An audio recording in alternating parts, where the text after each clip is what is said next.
Hello viewers, how are you? Thanks for joining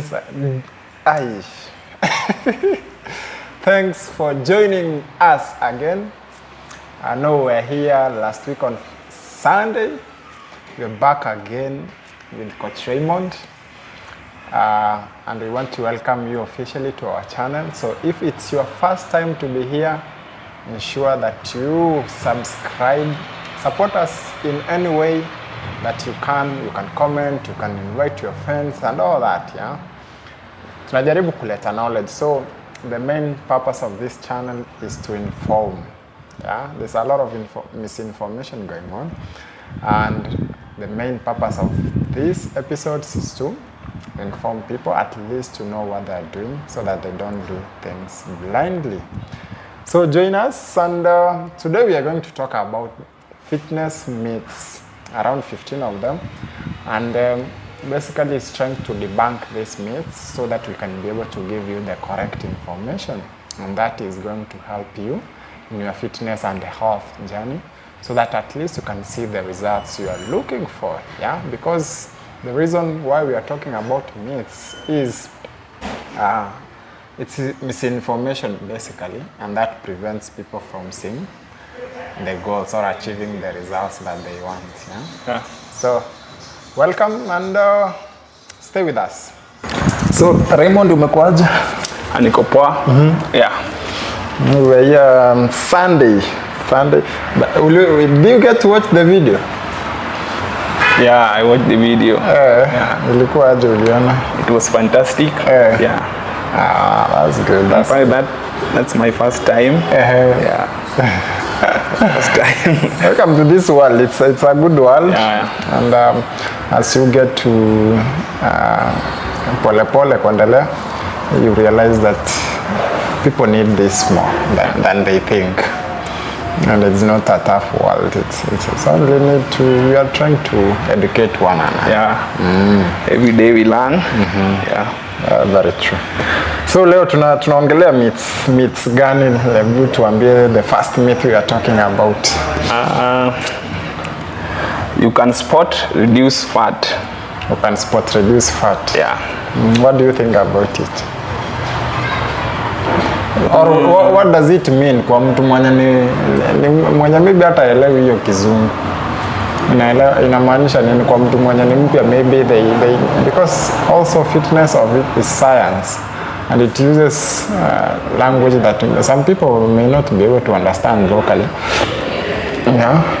So ukiangalia fitness language ama knowledge, most of it, and I think that's one way why people misunderstand, have this misinformation, is because it's also done in a language that is foreign.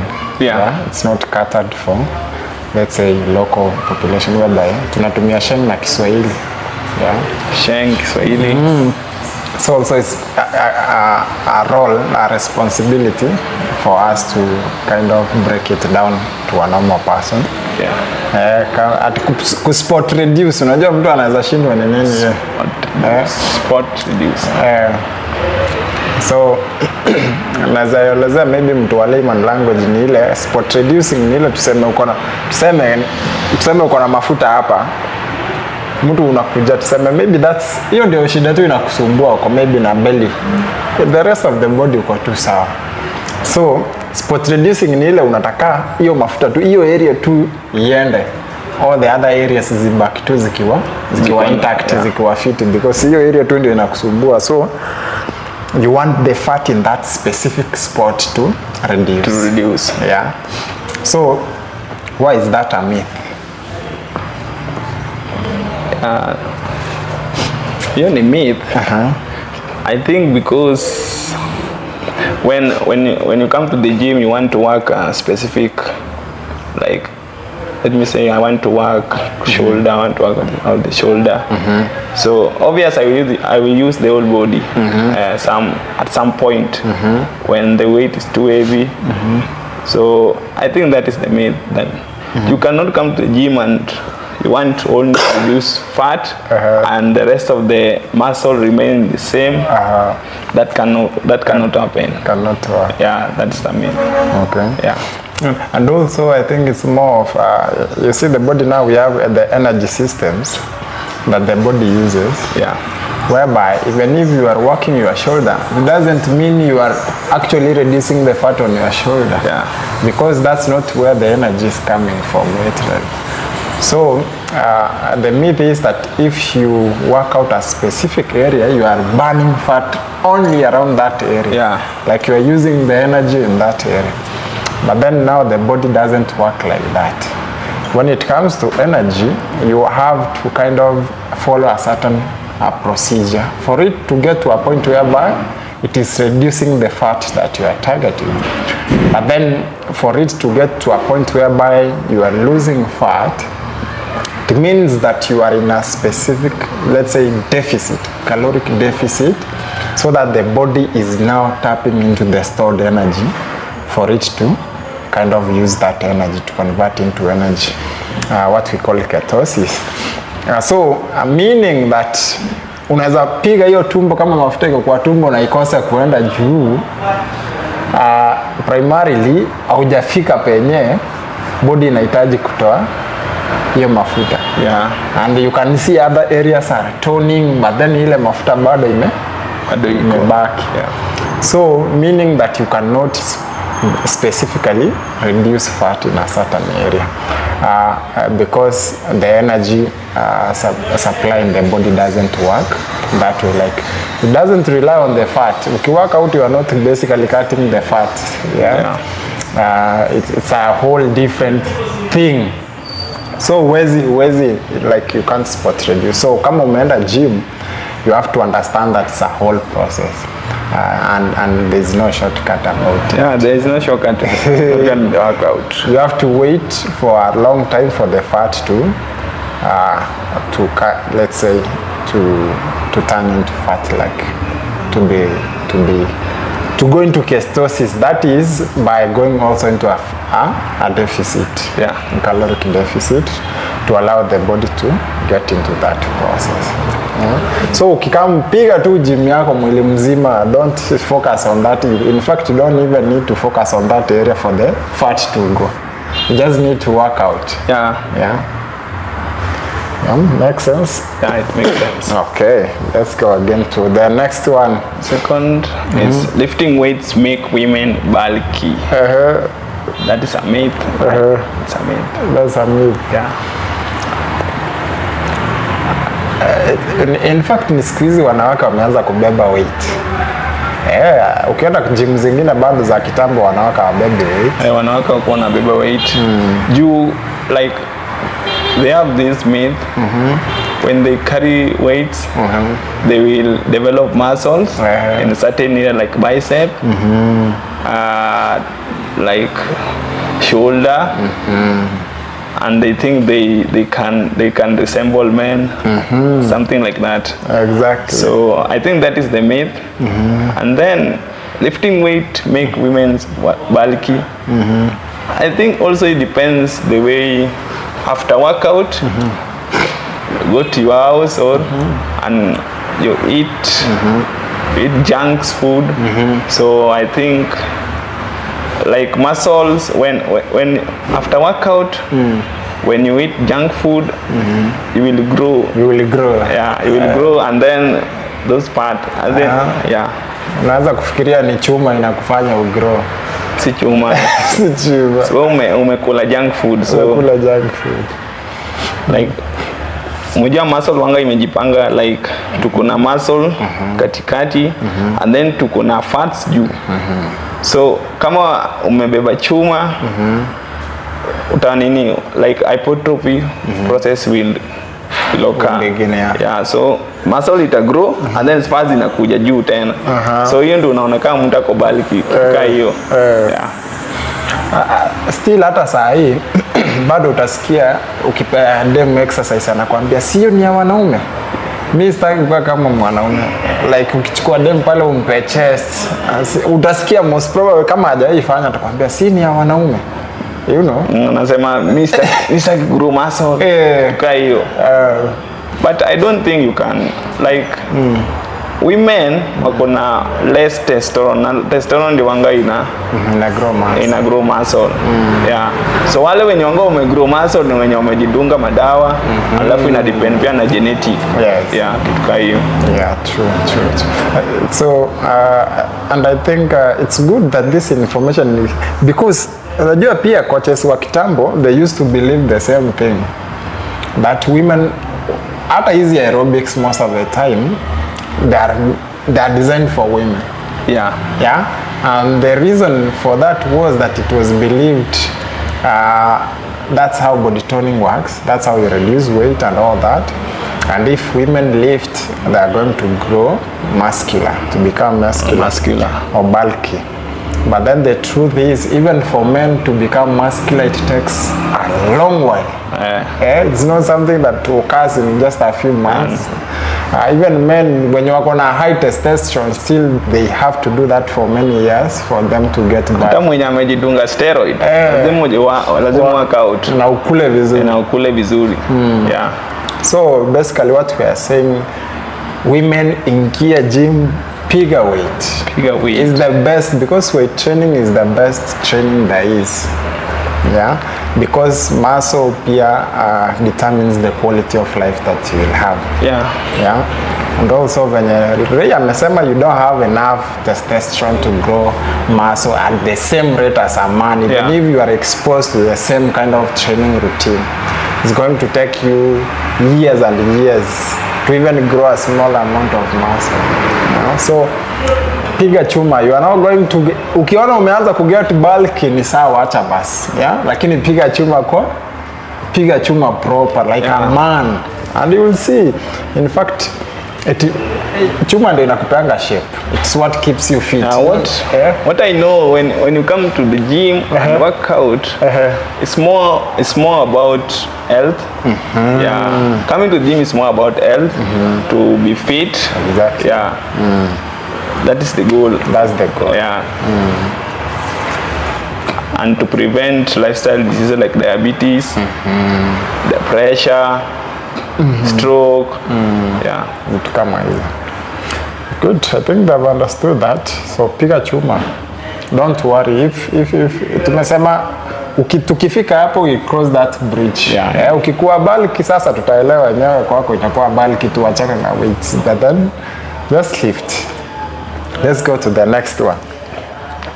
More sweat means more fat burn.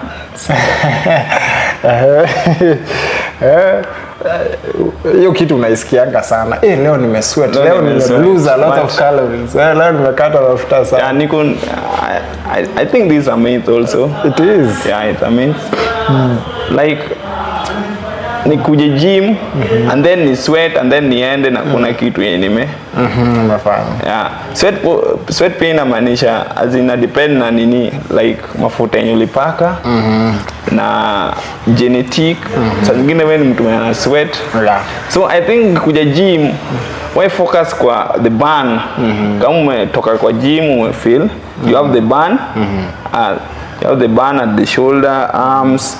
You ndio uko satisfied. Yeah. Yeah, that's good. So some people sweat too much, others don't even sweat, even if they do what? Like me. Yeah. I was sweating. Wanga na sweat tu kama imekuwa intense sana. Yeah, imekuwa intense sana. So the amount of sweat doesn't necessarily signify that you have worked really hard. No, inaweza kuwa it's just how you are as a person. Wewe ni mtu wa kusweat. Kuna watu sweat tu hata kwa kukaa tu. Yeah, hata kama amekaa, hata kama ametembea, kukaa hiyo. And there are others who don't really sweat. So it's not a signal that you have really worked out, that you are burning fat. Burning fat doesn't occur even when you are working out. It occurs later on when maybe you are resting. Yeah, because that's when because the multiple processes there are some multiple processes that can't happen at the same time. Yeah, because let's say some processes only happen when you are resting. Yeah, ni kama saa hii kule heavy, huwezi kuja work out. Yeah. No, digestion has to happen first because it takes all that energy that you can't have any to work out. So fat doesn't really burn when you are working out. Yeah. So more sweat, it means maybe you are a sweaty person. Yeah. So you can know when you are working out well, kama work out well, depending on the levels of exhaustion that you have, because unaweza sweat na bado uko tu na nguvu. You're still energetic. Still energetic. Yeah, so you can always know if you have enough fatigue, if your body really doesn't have any energy, like unajua leo nimeishiwa leo, I've done something. Yeah? But then if you wait for the sweat to come for you to go home, my friend, you might even overwork, especially if you are not a sweaty person. Yeah. So wewe ukipiga 45 zako minutes ama 1 hour yenye ni intense vizuri, enda nyumbani. Cardio is the best way to lose weight. It used to be a fact before, but I think somehow it's the best, somehow it's not the best. Like it depends on genetic. There are people who cardio works for, and there are people who cardio does not work for. Like I think, like mimi nikifanya cardio, wanga na burn sana, na burn fats. Hadi na like breathing ina increase, na sweat. Yeah. So I think it work for some people, and some people it does not work for.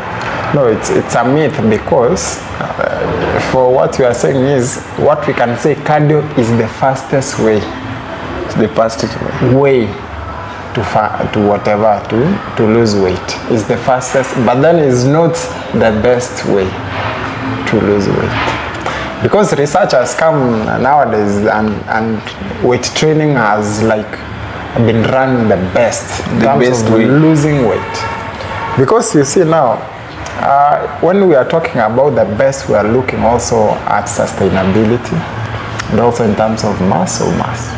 Because cardio will, most of the time, we are going to also lose a lot of muscle mass during the process. But then you will lose weight. You know, in fact, you lose weight very fast if you want, because I have seen this with my clients. I have a client who lost 30 kgs in 3 months through cardio. Cardio and deficit. Yeah. But for me, my weight is still constant. Like now I am 79, and sometimes I work out with the clients.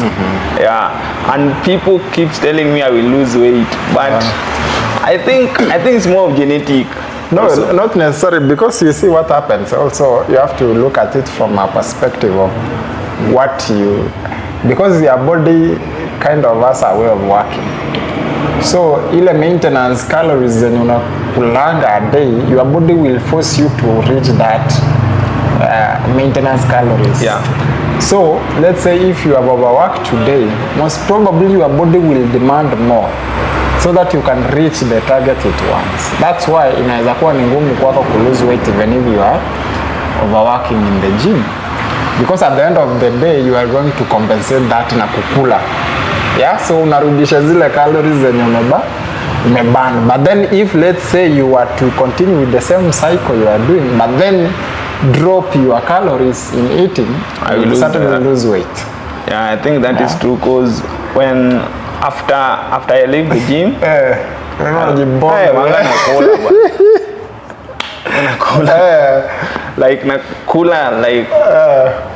nakula 3 plates. You see that? So compensation has to happen. Yeah. Because the body works on routine. Like inajua lazima tufike hapa leo. Na kama utafika hapo hiyo day, hata kulala itakuwa ni chana. Ni shida. Hata unaweza kuamka usiku tena ukule juu body na demand, muscle ina demand food. Yeah. Kitu kai. But I think weight training is the best way also, because you are using a lot of energy to push the weight. Yeah. Yeah, it is. So let's talk about the cardio. Why it's not the best. So the first thing we have said is because you lose muscle. Yeah, you lose the muscle. In the long term, you lose muscle. Secondly, most of the time, the kind of cardio we do let's say if for instance you are doing a high intensity interval training, it's going to also put a lot of pressure on your joints. Yeah. Kama tuseme unakimbia kwa barabara, watu wengine wananga viatu mzuri, wengine wanarukaruka. Of course at the end of the day your joints can only handle some extent of loading. So utapata watu wengi, even those wenye ukimbia, at some point they will begin coming to the gym to do strength training, because also cardio doesn't really build your strength. Yeah, the way weight training does build. I think the main aim of cardio is to open the cardiovascular system, like yes. Yeah, to open the airway, like open the the lungs. Yeah, that's the main way, the main aim of cardio. And make your heart stronger. Yeah, make your heart stronger. Your veins and arteries and all those things. That should be the goal of cardio. Yeah, cardiovascular health. I think cardio is the best warm up before you do your workout. But also people need to know you can do cardio with weights. Yeah. Not necessarily body weight alone. You can do cardio with weights. People need to know that as well, because they do think cardio ni just like farmers walk. That's cardio. Like that's speed. It's a combination of both, because it's also if you are lifting heavy, it's giving you a lot of some compound movements also tax your cardiovascular system, but they also give you a lot of strength and muscle, let's say growth, hypertrophy. So there's no, let's say tuseme hatuwezi sema kuna kitu yenye ina single out peke yake ati ni strength. There are anaerobic exercises of course they really tax your cardiovascular system, hazikujengi sana in terms of cardiovascular system, but then most workouts will be aerobic in a way. Yeah. Like they will still give you cardiovascular benefits. Wewe si unapiganga lunges hapa unaona venye unahema. Yeah. So but then cardio is not the best way to lose weight because of the said reasons. So if you can mix it with have your cardio and then do your weight training, that's the best approach. Yeah. Another one is you must work out for hours to see result. Kuna watu huingia kwa gym 3 hours nimeona. Like I think those people doesn't have a specific program. True. Specific program, workout program. Follow. And I think they does not work workout intense. That's why they take long hours in the gym. So hizo vitu mbili, hata hizo vitu mbili tu I think ndio most. Hizo ndio wanga inafanya. Hawana workout program. A workout intense, kitu kama hiyo. So like anakuja anapiga chest, anaenda pale anapiga squat, anaguza tu. So at the end of the day anaweza kuteka 10 hours in the gym. Like akirest pia ana rest kitu ka 45 minutes. Nafinya simu. Kitu kama hiyo. Yes. No, I think you have handled those well. You put sawa. You only need even 30 minutes, okay. If you do nice intensity. Rest inakwanga ukiwa na intensity 10 seconds. 10 seconds. But then it's require maybe kitu 30 seconds. 30 seconds. Mtu wewe ukirest, mtu mwingine apiga set yake amaliza, unafaa kurudi. So 30 seconds at most. So ukipiga vizuri 30 minutes are enough if you are doing the right intensity. So you really don't need to be in the gym for hours. No. But then also it depends what you are training. There are kinds of training whereby you have to be longer in the gym, especially if you are doing a lot of strength. I'm a powerlifting where you need to rest at least 2 minutes, 5 minutes to recover. And cardio? Cardio 30 minutes, you are going, even 15 minutes. Because that one you don't rest, you can do it. 5 seconds and you go hit. Group training pia unaweza kumaliza 1 hour like kitu kama hiyo. But then if the intensity is right, there's a plan to follow. 45 minutes, you are good to go.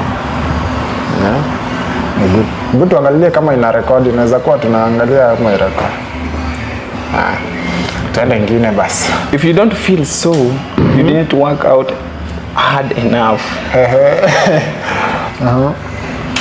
So inakuanga vidonda, si ndio? Soreness. No, soreness ni ile your body unaona ile hata unajaribu kufanya hivi mkono, umework out kesho, umeipiga kama leg day. Yeah. Kesho mko unashinda hata kutembea. That is soreness. Yeah, like mimi nakuanga na hiyo kitu. Nikiamka asubuhi mwanga body like na feel pain. Kwanza back, arms, mwanga na feel pain, but mwanga na stretch. Naamka alafu na stretch and then blood sasa ina flow. Yeah. So soreness ni hiyo. That's it's usually occurs a day after. And then ile unasikianga mtu anakuja acha yangu inanipeleka. But yeah. I think first timer is the gym, like beginner. Like umekuja leo ukafanyishwa basic workout, ukaenda lazima utapata lazima so. Yeah. So ndio wanakuja kesho leo na feel pain. But ile ya jana ilikuwa intense. So for in terms of what we are talking here is once you get used to the pain, inafika you are addicted to the pain, that if you don't feel the pain, the soreness, unajua jana sikupiga miguu. Ni kama mimi. Sasa nikipiga miguu, sisikia hizi zingine najua nitasikia. Lakini nisiposikia miguu because hapo ndio najua growth iko. I know jana sikupiga kitu. Sasa nikisikia najua kuna growth hapa because hizo muscles nimezitea vibaya sana. Yeah? So but then you don't have to necessarily, because if you are exerting, let's say we say when you are working out, you work maybe close to failure or failure. Any between there still you can be able to achieve growth. It depends. When you are a competitor, you can work to failure. If you just want to be fit, you can work close to failure, but not failure. So nadhani tu body na work for us. Like body wanga inajiprotect. Body inajiprotect. So niki work out na feel kitu, hiyo body ndio inajiprotect, lakini body ile feel kitu. Alafu muscle wanga ina take time to grow. Kwa hiyo. So we should not chase. If you have a program and you are doing it right, then that's okay. It will take time. It will take time. So lazima you feel so ndio ujume wako. Utapata injury. Utapata injury. Yeah, training close to fatigue ama close to failure, injury is more probable. Yeah. Good. More protein, more muscle.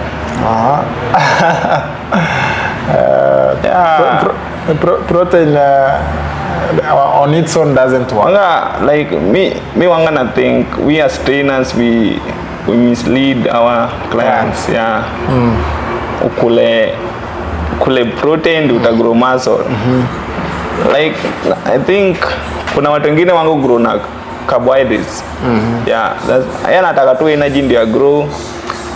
Muscles nayo, there's no shortcut when it comes to muscle growing.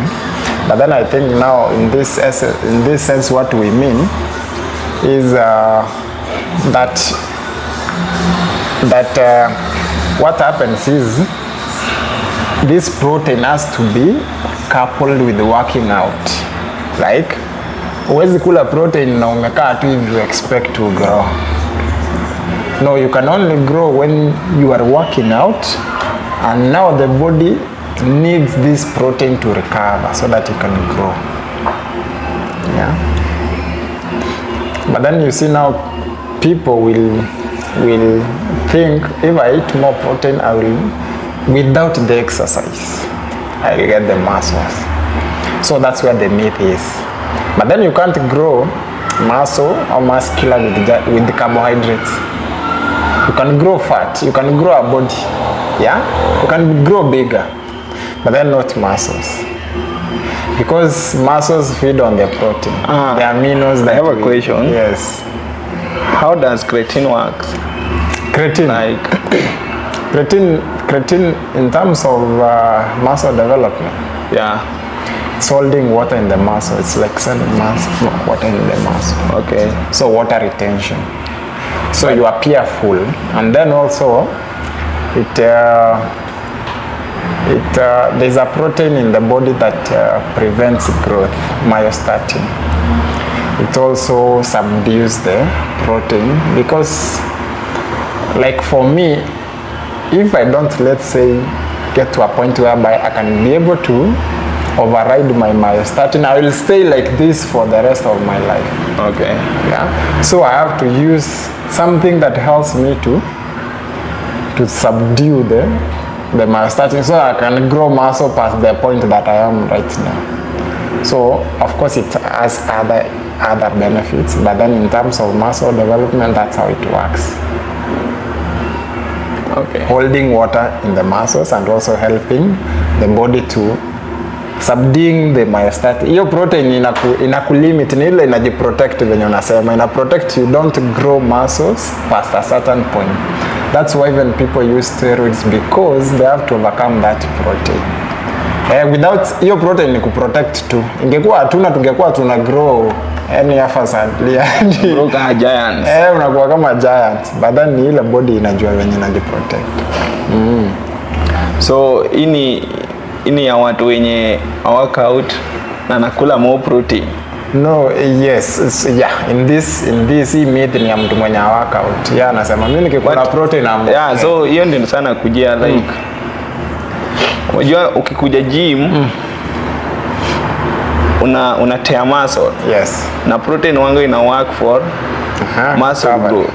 Yeah, muscle growth na recoveries.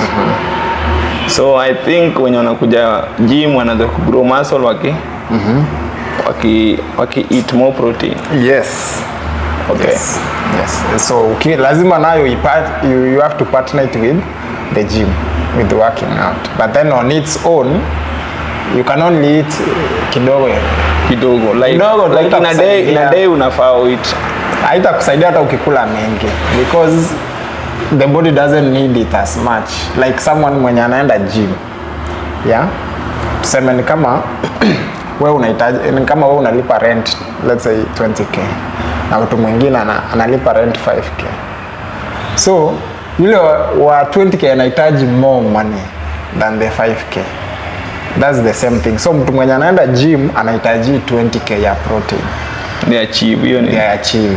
Yule mwenye anahitaji 5k ni yule mwenye aendi. Lakini sasa unaweza pata mtu mwenye aendi anataka kutumia 20k na aendi gym. Yeah. So at the end of the day it doesn't help them. Yeah. So you have to also train. That's what you are saying. Okay. Yeah. Doing abs exercise will give you six pack. Sasa wewe ndio unaweza toa, mimi sinanga six pack. Lakini tunasema six pack is unapewa kwa kitchen, not in the gym. Yeah. Nini wanga ni like six pack wanga ni kitchen mostly. Yeah, kitchen. You have to build it in. Unaweza kupata like ukiangalia watu wa Masai, hao nini watu wa Masai wanakuanga na six pack. Wanakuanga na six na watu wafanyi zoezi. Like wanga wanakula tu nyama, protein mostly. Yeah, na wanatembea like wana burn mingi. Ndio maana wanakuanga na yeah, so hao wenye wanakuja kwa gym, chukua tu. Hao wenye wanakuja kwa gym wanafanya abs na uone result. Kitchen. Hebu jaribu nini kitchen. So abs are made in the six pack is made in the kitchen. Yeah. So in the gym ni kuburn too fat. No, like in the gym what we do to be strengthening the core. Yeah. Burning fats and those happen in the kitchen.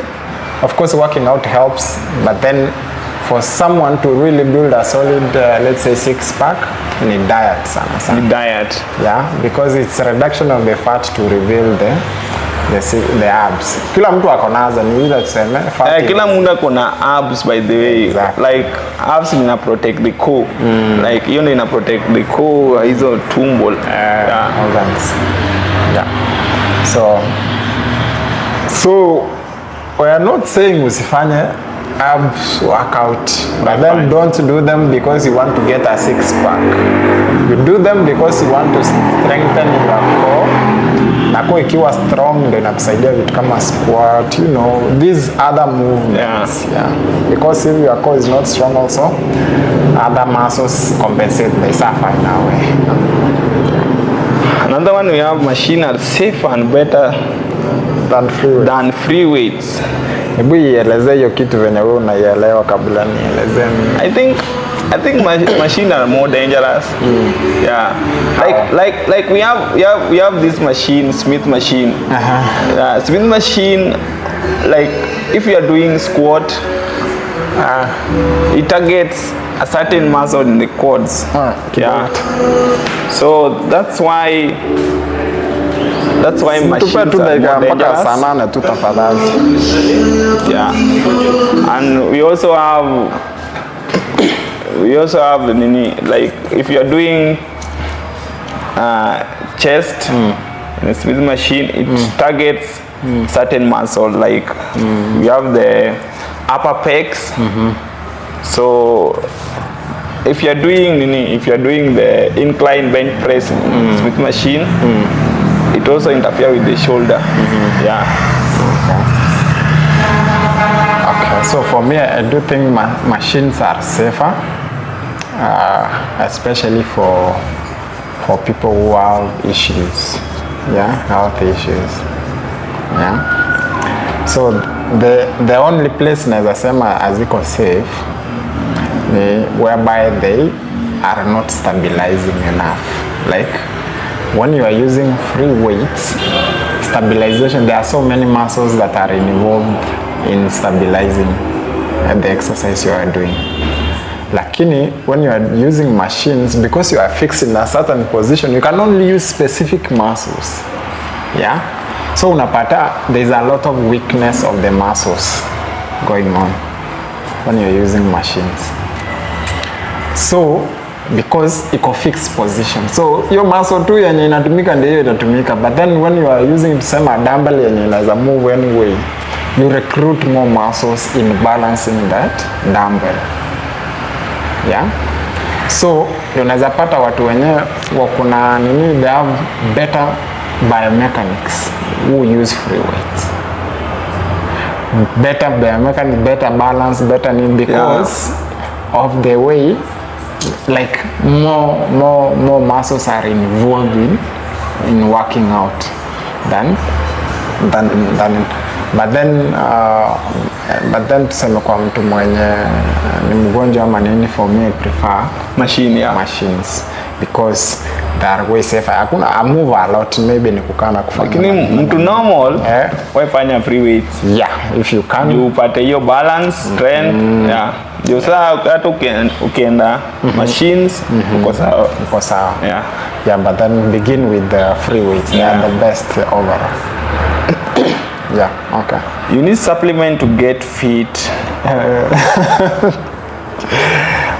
But then hiyo kitu inanikumbusha, there are so many people who come here on day one hata hamjafanya kitu, anaanza kuuliza stories za supplements. Day one umemit hivi, wale supplements mtapata aje sasa? Yeah. Lakini I think social media ndio imeharibu nini ya watu, like mindset ya watu, vile watu wanafikiria fitness. So watu wa kitambo wale wako wanatumia like watu wako wamejua supplements. Watu wamekuwa wanafanya tu mazoezi, wana eat poa, wako sawa. Siku hizi tu ni supplement. Hata mtu mwenye hajawahi kuja gym nataka supplement ndio ni grow. No, they want shortcuts. I think they will think it will fix their problems faster. But then supplements are just what we get in food. Maybe we don't get it in plenty, but then if you eat your food correctly, you don't need supplements. Yeah. That's what people don't understand. They have not maybe sat down and really tried to correct their diet. Supplement wanga ni addictive. As in unakuwa addicted.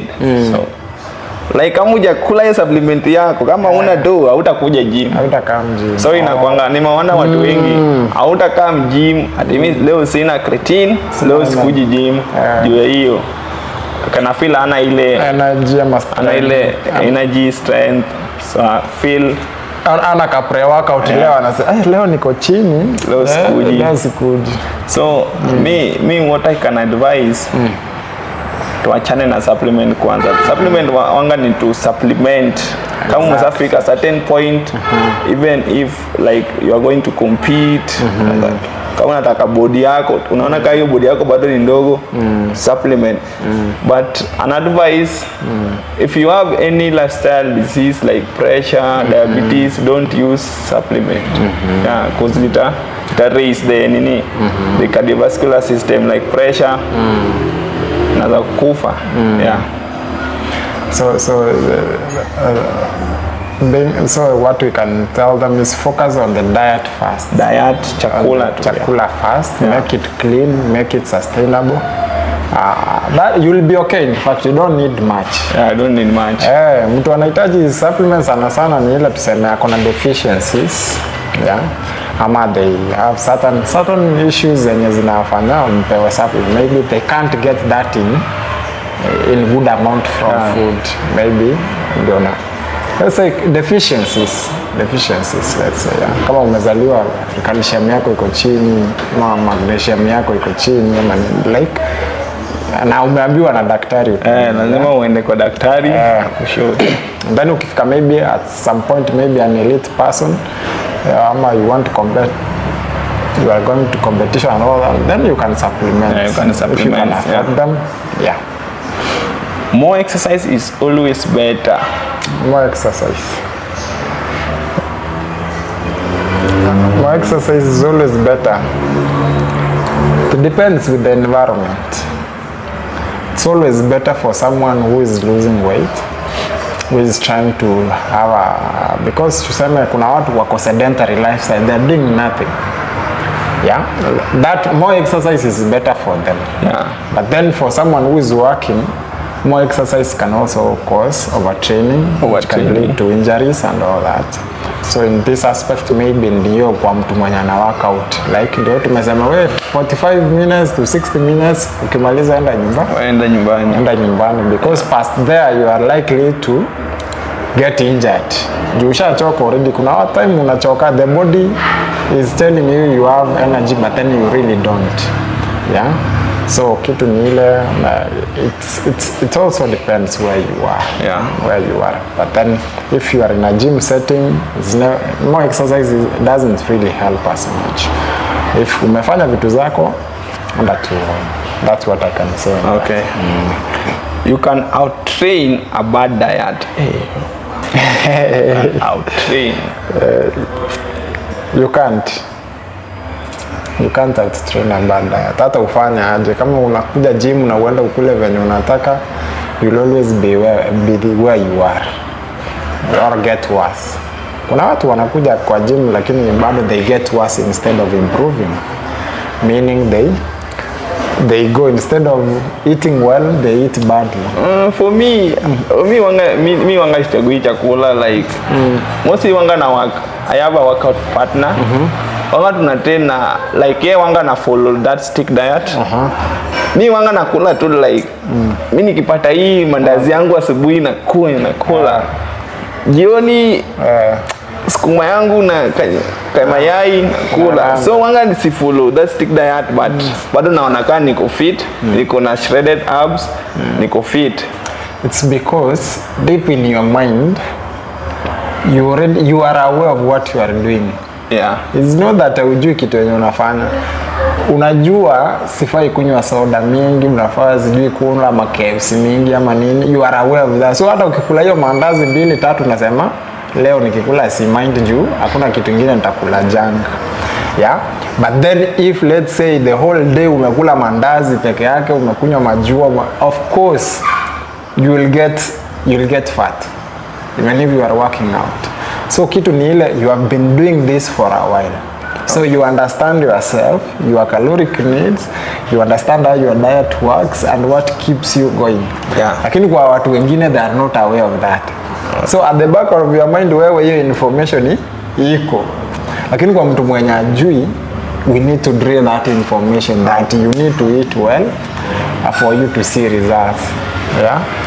So as we are saying, you can't out-train a bad diet. Okay. Especially if your goals of losing weight or gaining muscle or money, you have to kind of stick to the diet, and then inafika point yenye you already know this from your mind. The scale is the best measure of progress.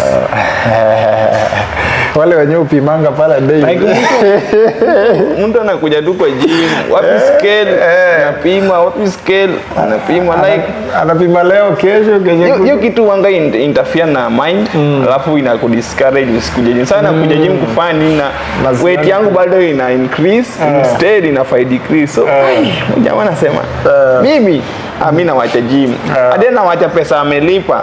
Exactly. Akuje gym kwa.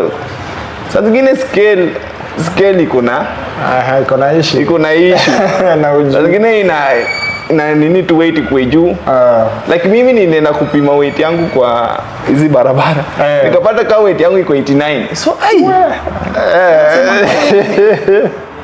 ukashtuka za. Na wanga nikipima hapa ni 79.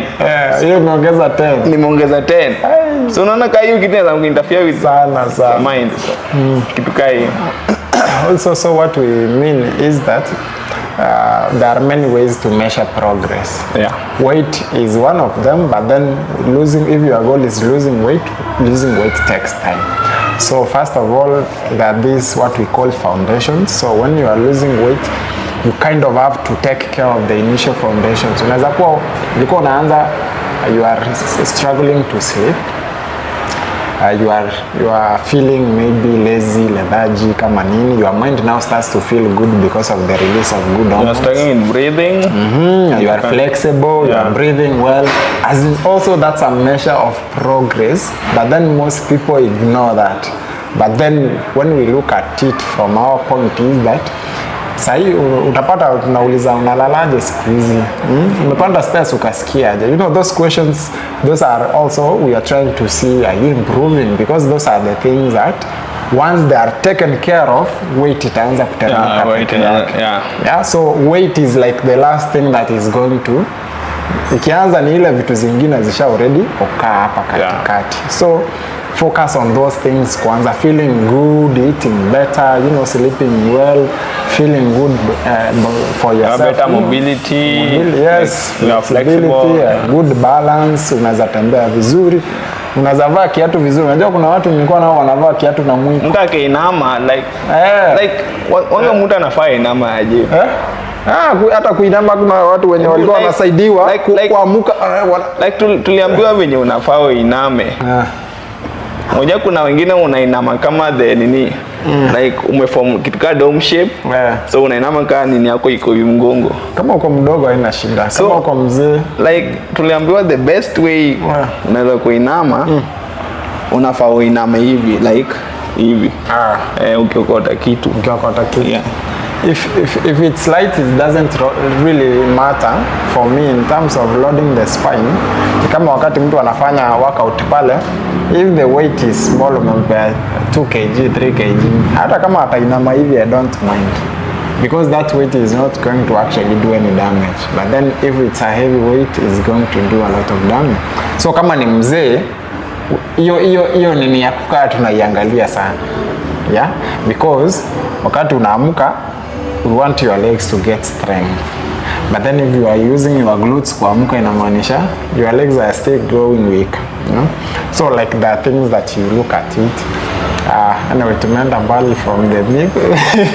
What we are saying is that for the scale, take 2 months before you can measure. Maybe measure monthly after 2 months, because that's when maybe you can know if the program you are on is working or not. Because most of the time, trainers will change your program on a 8 to 12 weeks. Yeah. It's between there. So that's when you are also unafaa kupima mjue kama mko wapi pamoja. But then usiko unapita nyuma ya mlango wewe unamesha kila siku. You'll be discouraged very easily. Tuko karibu tumefika namba 14. One more. Stretching before a workout prevents injury. Yes, sijui sitaki kuiongelea mimi. Sitaki kuiongelea juu sielewi. Like stretching before workout prevents injury. Maybe static. There have been a lot of research done on stretching. Yeah. Sijui nilisoma latest ilikuwa nini. But then for people, ni kama mobility, there are some people who don't need to do it. Because when you are working out, you are actually achieving that. Yeah? Unless you have an issue kabisa ndio unafanya stretching ama mobility. Yeah. Some people really actually don't need it unless it's really important. Because working out does that for you. Yeah? But then in this case wanasema static stretching, yeah, before workout. So maybe you can say maybe wanasema static stretching before workout prevents an injury. It doesn't.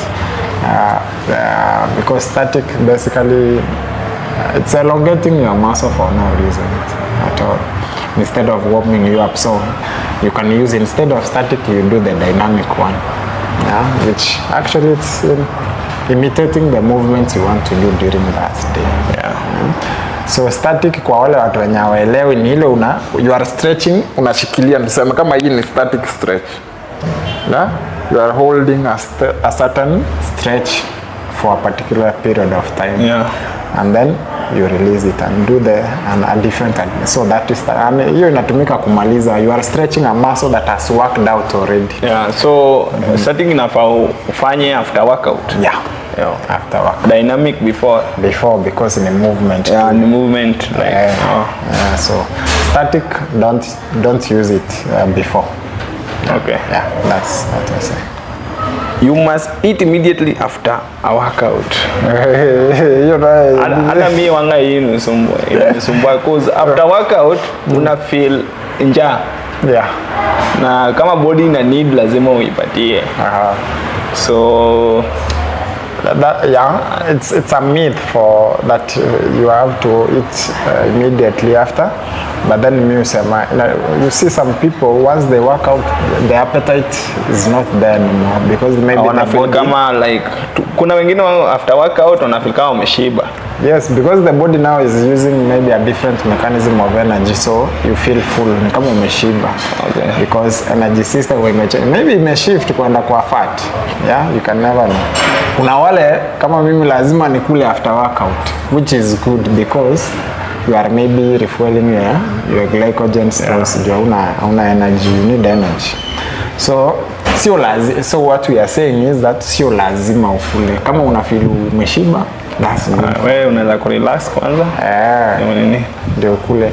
Because it's also that the reason why that it was a thing is that usually walikuwa wanasema research, sijui kama imechange, that the best time to replenish your stores, your glycogen stores, whether you are losing weight or gaining, 30 minutes after workout hapo katika. Yeah, 30 minutes, yeah. But then that has been debunked again.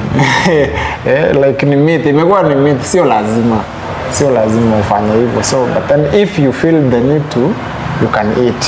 But then if you don't feel the need to, just relax. Yeah, ngoja ile time yenye unasikia kukula then ukule. So don't force yourself things on yourself, basically. That's what you are saying. Sio lazima ukule, be free. Zimeisha. Tuna record kitu hapa mambo. So tumemaliza? Yeah, tumemaliza. Kumbe ni haraka hiyo. Unaona session imekuwa aje? Session iko poa. At least naanza kuimprove. Yeah, naanza kuimprove. Like umeja kwa mbele ya kamera onge na like kama umeweka mind yako kwa kamera unataka useme like kitu exactly, unataka ku make mistake hiyo, so una feel afraid kidogo hiyo pressure. But saizi naanza kuisha naanza kuwa na ile confidence. The trick with this is you have to allow yourself to make mistakes. Okay. Hakuna kitu ya perfection. Wangu wanasema mistake wanga ni best lesson. And then hii knowledge, the thing with this knowledge, we are giving the knowledge as it is of now. Maybe in a few years time, whatever we are saying, kuna knowledge itakuja iseme it's wrong because research is being, there's always new knowledge. Okay. So don't be afraid of making mistakes. Kitu ni ile tunasema as of now, this is what is going on. But then this can change in the future because research inaendelea kufanyika. There's new knowledge and sometimes we say things according to what we know. Yeah, but then also this is for informational purposes only. It's always good for you to go and do more research so that you can also know this for yourself. Isikuwe pia una operate kwa giza. Inaweza kuna vitu mingi hatujui hata sisi. Tuna operate kuzingira kwa giza. Kwanza hizi internet imeleta poa. Like mi wanga nasoma, wanga nasoma vitabu so I'm gonna increase my knowledge. Napenda ku listen for motivational speaking to improve my English. So inakwanga like learning process. It is. Otherwise, it has been a pleasure. I will catch you on the next episode. As always, remember to subscribe, comment, like, and share to your closest friend. And if you are good with the enemy as well, share this to them. Cheers and God bless. Yeah.